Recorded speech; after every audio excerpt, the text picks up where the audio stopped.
శ్రీమాత్రే నమః. జై లలితాంబికాయే నమో నమః. అమ్మ దయతో అందరూ బాగుండాలండి, అందులో మనం ఉండాలి. ముందుగా అందరికీ మనస్ఫూర్తిగా శుభోదయము.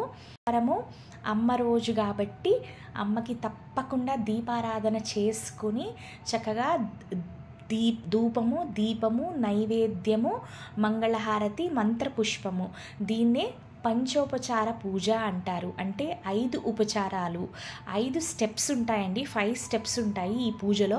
సులువుగా ఓం శ్రీ లలితా పరమేశ్వరి అయి నమః, దీపం దర్శయామి, ధూపమాగ్రాపయామి, నైవేద్యం సమర్పయామి అని, పుష్పం సమర్పయామి అని చక్కగా అమ్మకి పువ్వులతో అలంకరించుకొని కరెక్ట్గా 10 నిమిషాల పడుతుంది. చక్కగా పానకాన్ని మనం నైవేద్యం కింద నివేదించుకొని సులువుగా సింపుల్గా మన ఇంట్లో పౌర్ణమి పూజ చేసుకోవచ్చండి. టైం లేని వాళ్ళు, ఉద్యోగస్తులు. టైం ఉన్న వాళ్ళకి పౌర్ణమి పూజా విధానం ఆల్రెడీ నేను చేసి పెట్టానండి. డిస్క్రిప్షన్లో మళ్ళీ లింక్ పెడుతున్నాను, కుదిరితే ఆ పద్ధతిలో చేసుకోండి. సాయంత్రం పూట ఇవాళ నిండు పున్నమిలో అమ్మకి పూజ చేసుకుంటే చాలా చాలా శుభప్రదము. ఈరోజు పౌర్ణమి కదండి, అందుకనే మన బంగారు లలితమ్మ గురించి 76వ శ్లోకంలో ఏం వివరిస్తున్నారో చక్కగా తెలుసుకుందాం. क्षेत्रस्वरूपा क्षेत्रेशी क्षेत्रक्षेत्रज्ञपालिनी क्षयवृत्तिर्विनिर्मुक्ता क्षेत्रपालसमर्चिता. లలితమ్మని క్షేత్రస్వరూప అని పిలుస్తారు. ఇక్కడ క్షేత్ర అంటే మానవ శరీరం అండి. మానవ శరీరము ఎవరు సృష్టించారు, ఎవరు ఇచ్చారు? సాక్షాత్తు లలితా పరమేశ్వరి.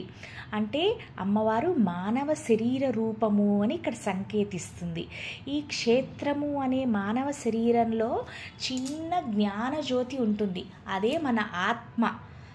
మన అసలైన ముఖ్యమైనది ఏంటి అంటే మనుష్యులకి జీవ ఆత్మ అండి. శరీరం అనేది శాశ్వతం కాదు, జీవ ఆత్మ అనేది శాశ్వతము. అమ్మవారు ఈ మానవ శరీరాన్ని ఎల్లవేళలా రక్షించి మనందరినీ కూడా కాపాడతారు అని ఈ నామం సంకేతిస్తుంది. ఇందాకల నామంలో క్షేత్ర అంటే మానవ శరీరము, అమ్మవారి స్వరూపము. ఎందుకంటే ఈ క్షేత్ర అనే మానవ శరీరాన్ని సృష్టించింది లలితా స్వరూపిణి. ఇప్పుడు ఈ క్షేత్ర అనే మానవ శరీరాన్ని చక్కగా పనిచేసేటట్టు, అంటే మనకి టైంకి ఆకలేస్తే అన్నం తినడము, నిద్రపోవడము, చదువుకోవడము, మన దినచర్యలన్నీ కూడా, అంటే మన బుద్ధి పనిచేస్తూ ఉంటుంది కదండి.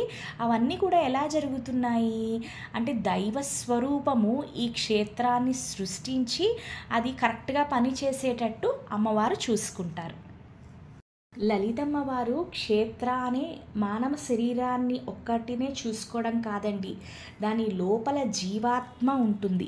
ఆ జీవాత్మని కూడా అమ్మవారు, అంటే ఆత్మని, ఆత్మ తాలూకా శరీరాన్ని, అంటే మనిషి అంటే ఒక శరీరము, అలాగే అందులో ఉన్న చిన్న జ్ఞానజ్యోతి, అదే మన ఆత్మ.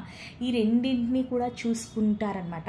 అంటే కేవలం ఏదో శరీరం ఒక్కటే చూసేసుకుని అమ్మవారు ఉండరు, రెండింటినీ కూడా చక్కగా కాపాడతారు అని ఈ నామము సంకేతిస్తుంది. రోజు ఆకాశంలోని ప్రత్యక్ష దైవమైన సూర్య భగవాను చూస్తాము. స్వామివారు రోజు ఒక్కలాగే ఉంటారండి. ఒకరోజు పొడుగుగా, ఒకరోజు చిన్నగా, ఆకారాలు ఏమీ అలా మారకుండా ఉంటాయి కదా.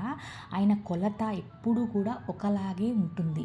అలాగే మనుష్యుల శరీరంలో ఉన్న జీవాత్మ ఉంటుంది కదండి, ఒకరోజు పెరగడము, ఒకరోజు చిన్నదైపోవడము ఎలాంటి కారణాల వల్ల ఉండదు. ఎందుకు అంటే మన ఆత్మ ఒక వెలుగు రూపము, ఒక చిన్న దీపపు రూపము, జ్యోతి రూపం అనుకోండి.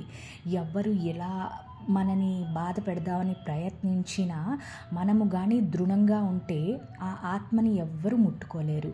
ఈ ఆత్మ ఎవరు? సాక్షాత్తు ఈ జ్ఞానజ్యోతి, సాక్షాత్తు శ్రీ లలితా త్రిపుర సుందరి.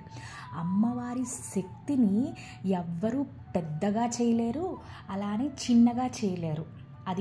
అది కేవలం అమ్మవారి చేతుల్లోనే ఉంటుంది. అమ్మవారు అంత దృఢ సంకల్పము, అంత శక్తి స్వరూపిణి. అమ్మవారుని ఎవరు కూడా ఎలాంటి చెడు ఆమెకి వద్ద తీసుకెళ్ళలేరన్నమాట. అంత దృఢంగా ఉంటుంది లలితా త్రిపుర సుందరి, అంత శక్తిమయి.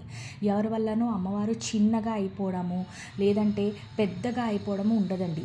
అది కేవలం ఆవిడ తలుచుకుంటేనే అవ్వగలరు, కానీ బయట నుంచి ఎలాంటి శక్తి కూడా అమ్మని ముట్టుకోలేరు. అమ్మ దృఢంగా ఉంటుంది అని ఈ నామం సంకేతిస్తుంది. క్షేత్ర అంటే మన శరీరం అనుకున్నాం కదండి. క్షేత్రపాల, పాల అంటే రక్షించేవాడు, అంటే క్షేత్రపాలుడు అని పూర్వకాలంలో ఉండేవారు. వీళ్ళందరూ కూడా ఇక్కడ క్షేత్రము అంటే కోవెల అన్నమాట. ఈ కోవెలకి ఎలాంటి ఆపద అంటే ఆ గుడిలో ఉన్న అమ్మవారి వస్తువుల్ని పట్టుకెళ్ళిపోయే దొంగల నుంచి కానీ లేదు అంటే ఎలాంటి ముప్పు రాకుండా వీళ్ళు ఎల్లవేళలా ఈ క్షేత్రపాలులు ఈ గుడిని రక్షించేవాళ్ళు. అలాగే ఇక్కడ క్షేత్రపాలుడు ఎవరు? సాక్షాత్తు మన శివయ్య. క్షేత్రము అనేది మానవ శరీరము, మనలోని ఒక బుద్ధి అంటే మంచి ఆలోచన రూపంలో స్వామివారు ఉండి మనని ఎల్లవేళలా కాపాడతారు. ఈ క్షేత్రపాలుడు కూడా సాక్షాత్తు లలితా త్రిపుర సుందరికి పూజలు జరుపుతారన్నమాట. అందుకనే అమ్మవారిని క్షేత్రపాల సమర్చిత అని పిలుస్తారు. దీంతో 76వ శ్లోకం తాలూకా అర్థమైపోయిందండి. మీ అందరికీ కూడా ఈ శ్లోకం నచ్చితే తప్పకుండా లైక్ చేయండి, కొత్త వాళ్ళు సబ్స్క్రైబ్ చేసుకోండి. మన బంగారు లలితమ్మ గురించి అందరికీ తెలిసేటట్టు చెయ్యండి. మనం ఏ పని చేసినా ఏ కార్యం అయినా సరే అమ్మ దయతోనే కాబట్టి. సర్వం శ్రీ లలితార్పణమస్తు. లోకా సమస్త సుఖినో భవంతు. Thank you so much.